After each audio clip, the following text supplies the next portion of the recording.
to check in on people. Especially the last year and a half, we're seeing so many people depressed.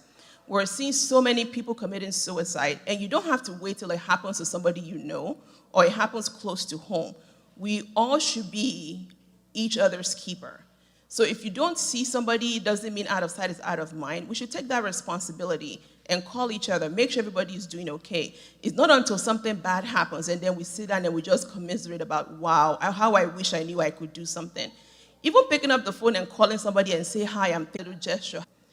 So what happens with all this stress? If we can go to the next slide. So more and more, and I show this slide a lot because it's something we underestimate, is stress is shown long-term to result in a lot of physical manifestations. People lose hair because you do braids that are too tight. There are other reasons. But when you start seeing things, and these are symptoms I like people to start paying attention because your body will always tell you when something is wrong. The challenge is sometimes we ignore those things. When you start noticing hair is falling out or my hair is thin, some of that you can blame on the weather, but it's not all on the weather. Some of that stuff is telling you there are hormonal imbalances. And you can have hormonal imbalances when there's so much stress in your life, when you're not living healthy, when there's something that you have been suppressing but begins to manifest physically.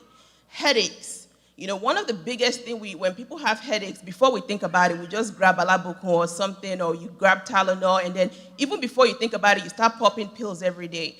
But sometimes I always just caution people is just stop and think, is there something that I'm doing in my daily life that could be responsible for this symptom I'm feeling? Because the biggest advocate you can have is yourself. And if you don't start to recognize some of these patterns, then there's very limited that you can do to solve it. I pray nobody here has heart disease, but we know heart disease is the #1 killer of women. And by the time a lot of times it's a little bit too late.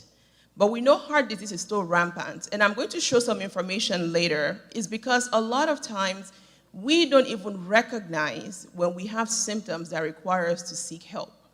If you ask the average person, what does it feel like if you're having a heart attack? Maybe some people will say, oh, something is sitting on my chest, I have pain.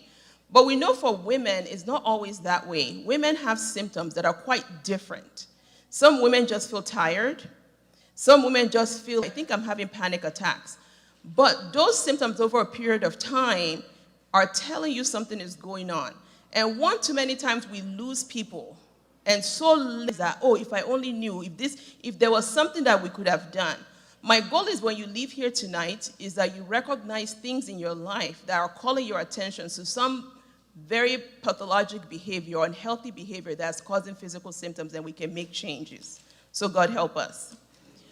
Weight gain, and this I talk a lot and we joke a lot about this. You know, weight gain is a big deal especially for women. There's so much pressure. I think now everybody has to be skinny, everybody has to be like, why everybody? So we start doing crazy things. You know, if it's not the keto diet, it's the South Beach diet, it's the starvation diet, because we're trying to be skinny.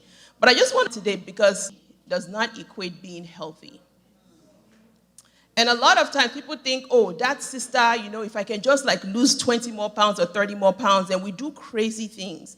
And in doing those things, we actually end up more unhealthy with unhealthy habits and do more damage to our body. And I'll go over a few things about diet in a few slides. But if you start to notice your weight is going up, a few things you should ask yourself. A lot of us are emotional eaters. We eat even when we're not hungry. When we're bored, we eat. When we're off, we eat. If we're not